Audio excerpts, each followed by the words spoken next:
Survivor Series War Games 2024 has come and passed, and it was a very, very fun show for the most part, with really only one stinker match on it.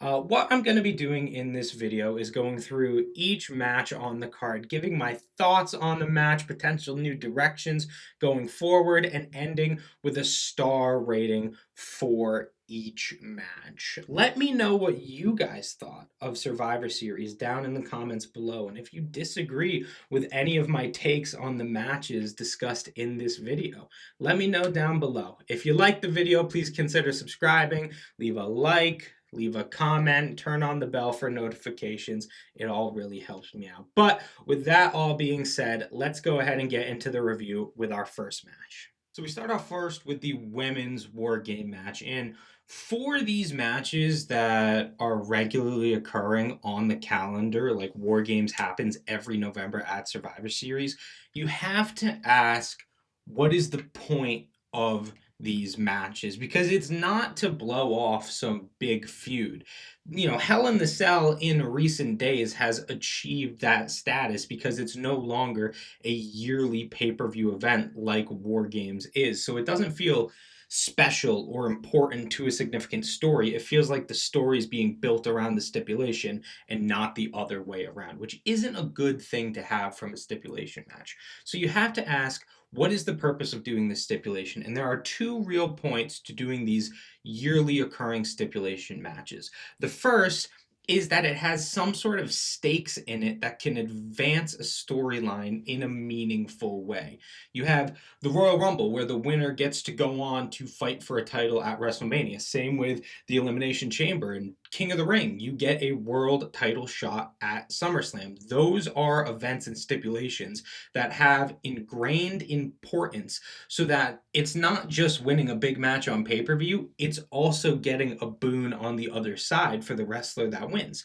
War Games doesn't really have that. The winning team doesn't get any sort of championship opportunity or a main event status out of winning this match. So it's sort of just fighting for the sake of fighting, which is okay with a lot of matches, but with these matches that occur every year, it just sort of seems a little bit redundant and doesn't seem like you're getting a genuine story. This isn't the high point of a story. It's just something we do because it's November. So, no ingrained stakes.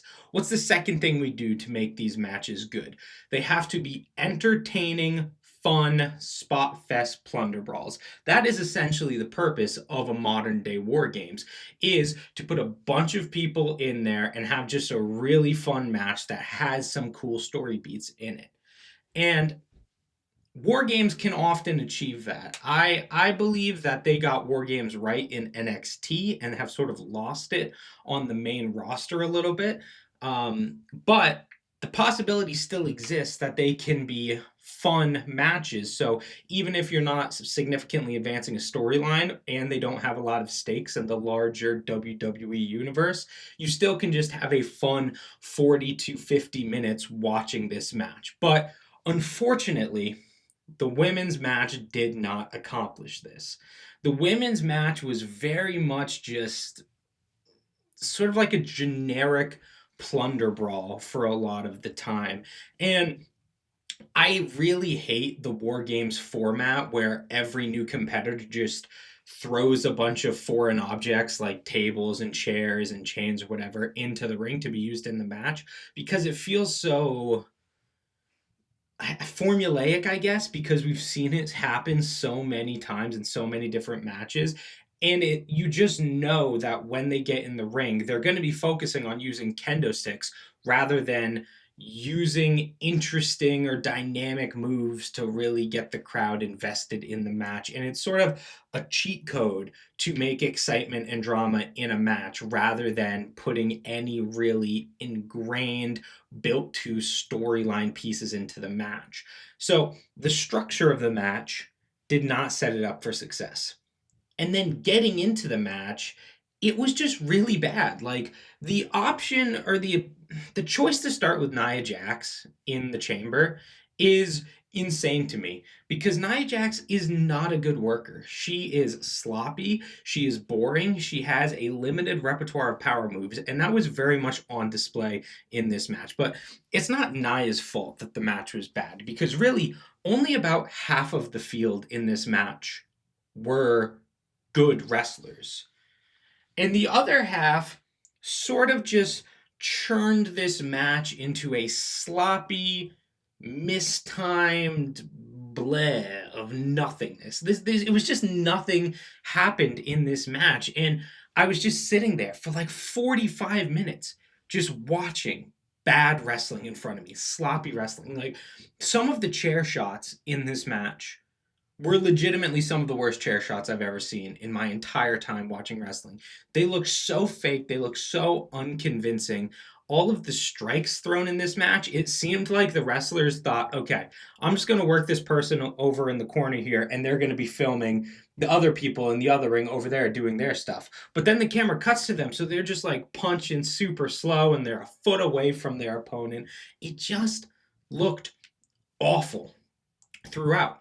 And it didn't really advance any stories in a meaningful way. Sure, Rhea got the pin on Liv at the end, but the Liv Morgan versus Rhea Ripley feud, nothing happened there. Rhea's always been the dominant one to get the advantage of Liv, except when it mattered. And Liv always found a way to sneak out of those situations. And that story is not changed or advanced based upon what we saw here, nor is the relationship between Tiffany Stratton and Nia Jax, the mystery attacker of Jade Cargill, Bayley's relationship with Bianca Belair and Naomi is relatively unchanged after this match. Nothing really happened. It was bad, it was long, it was boring, and it was inconsequential. Those are 4 death notes for a match. So I gave it 1.5 out of 5 stars. Really bad. I recommend you actively avoid this match if you're going to watch this pay-per-view, which I think the rest of the stuff on the pay-per-view is pretty good. I would say just skip this match and start with the next one. Next up was the United States Championship match. Champion LA Knight losing in what I thought was a pretty shocking victory to Shinsuke Nakamura. And to start out, I'll say I did not like the outcome of this match. Shinsuke is very much a less interesting character and a less interesting wrestler for me in 2024 than LA Knight is. And saying that statement back in like 2017 would be blasphemy, looking at Nakamura in New Japan and Eli Drake in Impact. It wouldn't make sense that 8 years down the line the roles would be completely flipped. LA Knight would be one of the hottest and Shinsuke Nakamura would be pretty boring. Now, he's getting this repackage, Shinsuke is, and he's coming in, immediately wins the title. There is storytelling potential there, and I honestly do have faith in WWE to tell an effective story with Shinsuke going forward, but I've just been burned by Shinsuke so many times. I never really was a fan of New Japan when he was there. Of course, I'm a fan now, but back when he was wrestling there, I was never a fan. So the first looks that I got at him were on main roster WWE. When he was on SmackDown, he was in a title picture with Jinder Mahal, then with AJ Styles, and I've just been thoroughly unimpressed by his run for his entire WWE career. So seeing him win here, it sort of left a little bit of a bad taste in my mouth at the end of the match. And the match itself, I think, was pretty good. I liked the story in it. The story, from what I could gather, was LA Knight was probably the better wrestler on the night, but Shinsuke was wrestling smarter. Though LA Knight dominated the majority of the offense in the match, Shinsuke hit 2 or 3 moves that really completely threw Knight off of his game. And that's what all he needed to do to really effectively take Knight out of his game. Not slowly chip away at him piece by piece, but pick his spots effectively to hit those big moves to take Knight down. And I thought it was a really cool way for him to win the title, a unique way to strip someone away, and made him look dangerous, like he doesn't need to work you over to beat you. He just needs to hit a couple moves and that's it. It's done.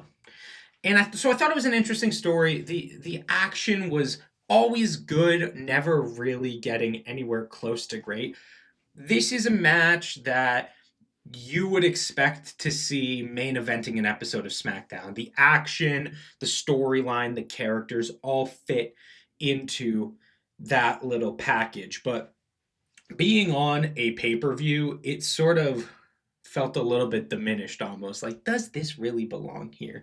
But good story, decent action, not super happy about the winner, skeptical but willing to be pleasantly surprised with the story they're going to tell going forward. All in all, I gave it 3.25 out of 5 stars. Next up was the Intercontinental Championship match. Braun Breaker defending in a triple threat match against Sheamus and Ludwig Kaiser. And these kinds of matches, which are made up by these brute brawlers who like to do a lot of heavy hitting, not a lot of fancy or flashy moves where they're doing, high flying moves, dives, things like that, just more heavy hitting stuff.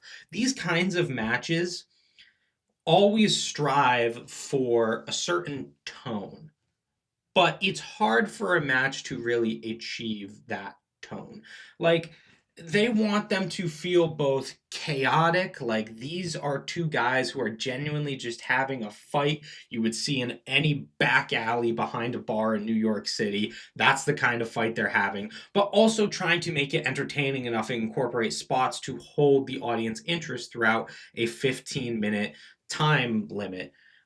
Most matches in this style strive for it, but very few achieve it. You'll see Ludwig and Sheamus have these kinds of matches on Raw, and they're always fun, but they never really give you that energy that these great matches do, like Gunther versus Sheamus at Clash at the Castle. But this match was absolutely fantastic. This was absolutely match of the night. It was incredible how they were able to just hit this tone from the beginning of these guys are really just going to kill each other with whatever they can do. And to carry that throughout the entire match when you're also incorporating these fun spots throughout was just awesome to see. And this match really elevated itself from some of those other brawls because it so clearly had three defined characters that all played off of each other in such interesting dynamics. So Braun Breaker is the young beast. He is the destroyer, and no one is able to really put him down for extended periods of time. Sheamus is the veteran who has the fans on his side and is trying to show that he can still stick in with these younger kids. And then you have Ludwig, who is just this sort of like this snarky, opportunistic heel who he's not as good as the other two wrestlers in kayfabe, of course, I'm speaking. He's not as good as the other two wrestlers, but he uses his intelligence to take opportunities that they wouldn't be able to notice or seize. And having those three clearly defined characters building off of each other and incorporating spots around the character dynamics just created such an interesting match and allowed for so many different story beats throughout. Like when Ludwig was being all cocky when he threw Sheamus over the announce table and thought, I'm the man. I finally got it done. And then Braun just came leaping out of nowhere to hit him with a diving shoulder tackle and like flew halfway across the ring. It was incredible. Or when Sheamus hit Braun with a bro kick and he was going to pin him, but then Ludwig pulled the ref out of the ring. Like bits like that where these unique characters interact with each other but still hold true to the dynamics set forth by the writers or the wrestlers themselves. It was just so awesome to see because so often in matches like these, you'll have characters come in and just start hitting a bunch of moves, but not exactly expressing who they are as people. And this match just hit everything right. An absolutely fantastic match. If you're going to watch one match from this card, I recommend it be this one. 4.5 out of 5 stars. Next up, Gunther defended his World Heavyweight Championship against Damian Priest. And I feel like they did a good job in the first 5 minutes of telling a really effective story where Gunther was sort of off his game a little bit. and couldn't really find his footing in the match, and that allowed Damian to really dominate the first part of this match until a little bit of a shoulder injury flared up, at which point Gunther was able to pounce and really take control of the match. And it was a unique way of building the previously told story into the action of this match. But after the first 5 minutes, that dynamic sort of dissolved, and this just became a normal back and forth match. Like, the story wasn't really told throughout the entirety of the action. So I want to give kudos to the match for taking the story they were telling in the build and properly incorporating it into the match, but they only did that for like half of the time. So I can't really do that. And apart from that, the action in the match was sort of, it had its ups and downs.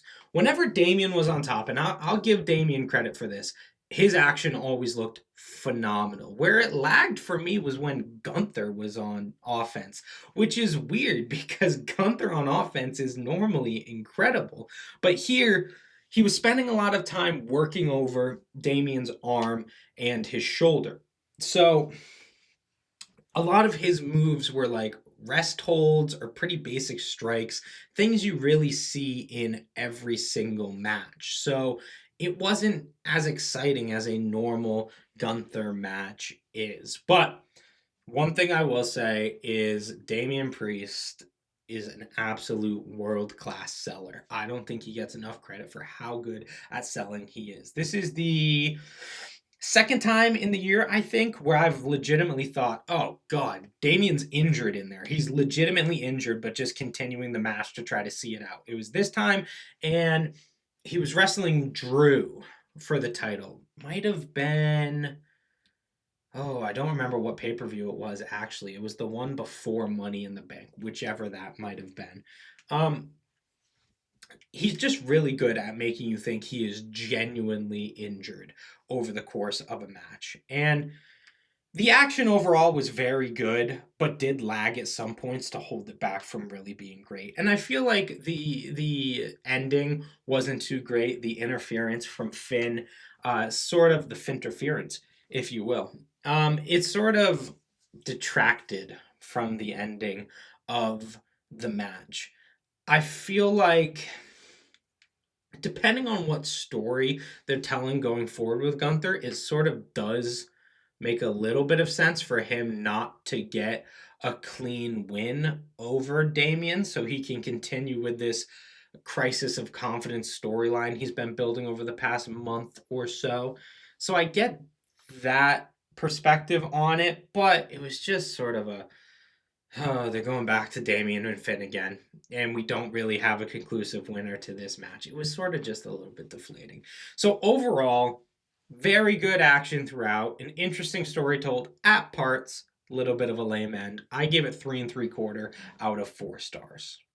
And now we're on to the main event, the men's War Games match, the OG Bloodline versus the Bad Bloodline. And before the bell even rung for this match, it had a unique story going in because you had the Bad Bloodline all entering together as one unit and the OG Bloodline entering separately, individually, to sort of immediately show that there were these cracks that didn't exist in the Bad Bloodline. And it was a unique decision to have two babyface teams win on the same night because you saw the women's team win earlier. So you would maybe assume, oh, we got a good guy win earlier. Now we're going to get a bad guy win, and the Bad Bloodline is going to win. And it created an interesting dynamic, both in kayfabe and outside of kayfabe. And that's before the bell even rang. So there was a lot for the audience to get excited for. And then the entrances happened, and the entrances were awesome, especially Jey Uso, just being the most over guy in the building. It feels so good to see that.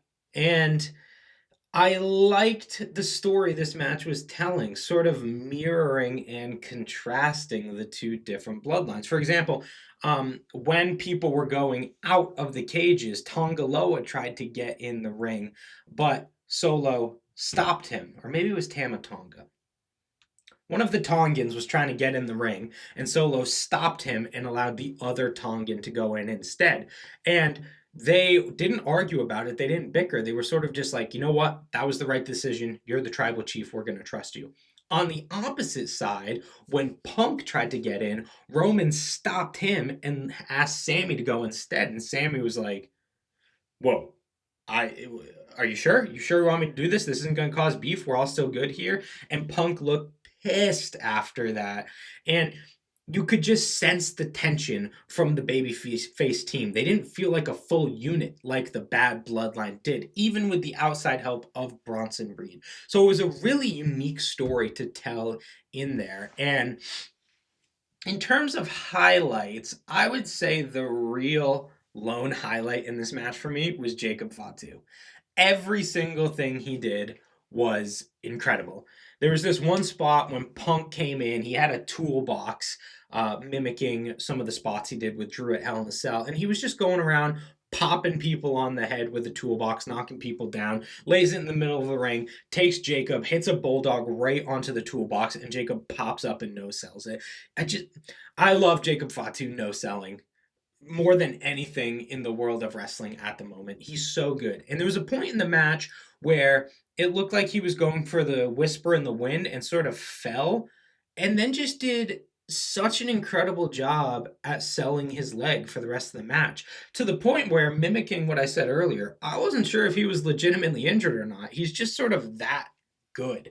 And he just brought this energy to the match that not a lot of other people would have been able to bring. So he really elevated this match for me. But the match was great, even if he wasn't in there. Like, it was really good action throughout. A lot of interesting spots that weren't based on weapons. They were based on character interaction and the offense that characters normally possess, just turned up to another level of violence because they're in the cage setting. And that's what you want out of a War Games match. You want those sort of normal repertoires of wrestlers turned up to 11 because they're in the more violent setting. And I really loved everything about this match. It wasn't the best match you've ever seen. There was some sloppy stuff in there. There was a little bit of a slow bit towards the beginning, but I will say the beginning part before the final entrance came in, normally that's very slow and can be very tedious.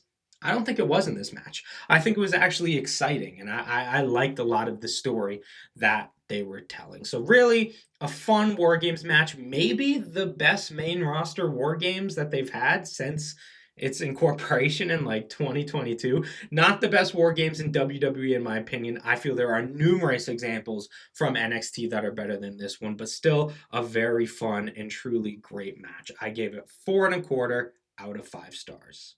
And those are my thoughts on Survivor Series War Games 2024. A really enjoyable show overall. The women's match didn't nearly deliver, but every other match delivered on a quality you would be expecting, with the exception of the Intercontinental Championship match, which over-delivered, in my opinion. If you liked the video, please consider subscribing, leaving a like, or commenting down below with letting me know what you thought of it. It really does help. I have been Isaiah from Hot Tag Wrestling. Thank you guys very much for watching, and I'll see you next time.